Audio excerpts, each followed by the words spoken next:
In Washington, the beautiful Archives building stands as a living memorial to the patriots who made and preserved our democracy.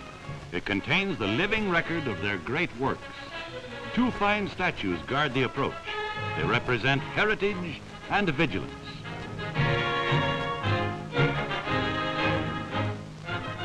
Americans of the past, men who considered their everyday job to be the furtherance and preservation of our democracy, might well have nodded their heads in solemn approval as a sculptor's chisel cut these words in the living rock. Eternal vigilance is the price of liberty, a warning that our heritage of freedom and liberty must be preserved. At a gesture from the guard, the largest bronze doors in the world swing slowly inward. Some idea of their size can be gauged by the towering Corinthian columns. This magnificent entrance leads directly to the exhibition hall, where two great works by the American mural painter Barry Faulkner mark milestones of American history. Here, Thomas Jefferson and his committee present the Declaration of Independence to the Continental Congress. A new America strikes its first united blow for freedom. The Declaration of Independence was the great plan on which this nation is founded. The Constitution is the supporting pillar of our democracy. Here, James Madison offers the Constitution of the United States to George Washington and the members of the historic Constitutional Convention. Within the exhibition hall, school book history comes to life as a visitor sees documents which mark steps in the forward march of America.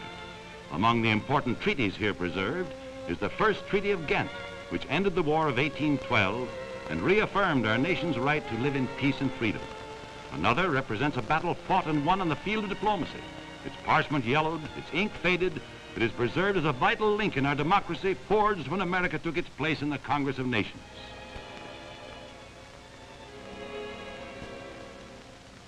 This seemingly unimportant document is actually the acknowledgement by Great Britain in 1783 that her colonies are now the United States of America. This famous Treaty of Paris bears the signatures of three great Americans, John Adams, Benjamin Franklin, and John Jay. The historian or scholar seeking facts, or the plain citizen seeking a knowledge of his government, heads for this nerve center of the archives, the search room. Here, documents are cross-cataloged for easy access. R.D.W. Connor, appointed by the President as Archivist of the United States, is in direct control of the entire building and supervises the wide variety of activities of the 400 members of the archive staff.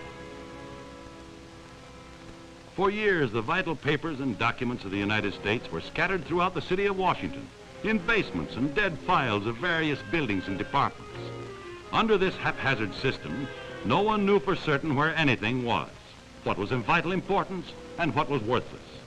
Finally, Congress stepped in, and in 1934 passed legislation creating the National Archives. The Archives building became the consolidating force to bring order out of chaos. Here, in the Division of Repair and Preservation, the historical records of our government shed the dust of their years and are transformed and preserved as a precious heritage. Trundled on special trucks, our vital state papers take their first step from shoddy obscurity. In these large fumigating tanks, all papers entering the custody of the National Archives are placed for more than 3 hours, science making sure that all organic life is destroyed. Now the documents are carefully removed from the fumigating tanks, checked as to condition, and pass on to the next step. Experts, using specially devised machines, remove by compressed air every particle of dust and dirt which long years of neglect and oblivion have deposited. The stream of air even pries in between pages, separating brittle sheets more delicately than human hands. When the Archives building was first opened, these men had to wear gas masks to protect themselves from the dust. Now, each table is equipped with specially designed suction fans, by means of which the dust-laden air is conveyed to a filtering system, enabling the experts to work under healthful and comfortable conditions. Cleaned and sterilized, the manuscripts and books go to the desks of expert binders. With their trained hands and specially adapted tools, these highly skilled men separate pages and perhaps see for the first time in 100 years some document of state signed by John Adams, Alexander Hamilton, or one of the many other great patriots who figured prominently in the establishment of our liberty. The tender care with which these men handle the documents shows how extremely fragile many of these old papers are. It is often necessary to employ humidifying processes before further treatment is possible, after which, under carefully controlled heat and pressure, the papers are smoothed and the faded ink is made more vivid, easier to read.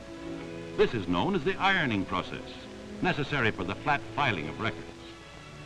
This important work of reconditioning state documents, some already in a dangerously poor state of preservation, goes on behind the scenes. But everyone who uses the archive sees the results of the meticulous care exercised. Here, papers are being bound in their individual jackets of cellulose acetate so that they may be examined and studied closely without fear of injury.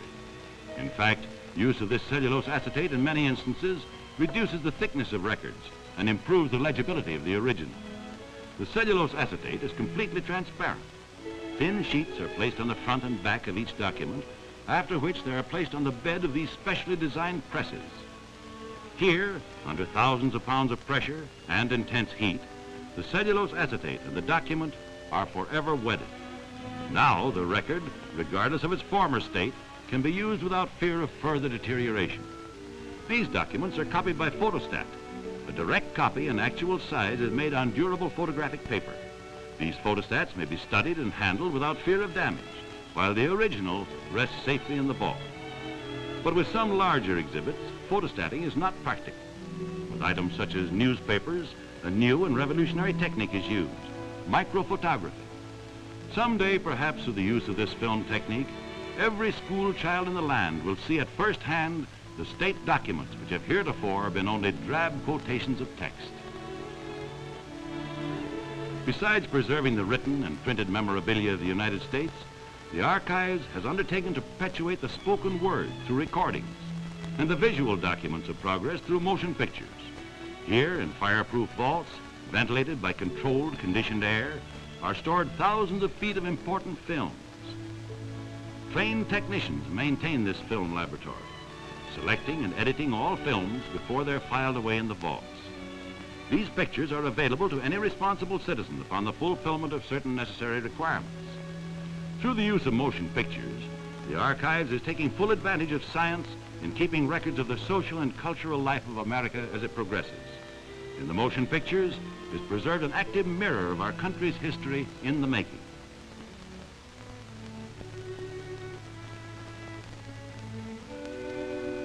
In the sound department, the recorded utterances of our nation's leaders are carefully preserved. Tomorrow's younger generation will have not only pictures of our president, they will hear him speak. Do solemnly swear that I will faithfully execute the office of President of the United States and will, to the best of my ability, preserve, protect, and defend the Constitution of the United States. So help me God. With its great storage vaults, exhibition halls, manuscripts, documents, and papers, the Archives building is truly a time capsule of Americana, from the earliest beginnings of our democracy to the present day. It houses the significant highlights of the country's history.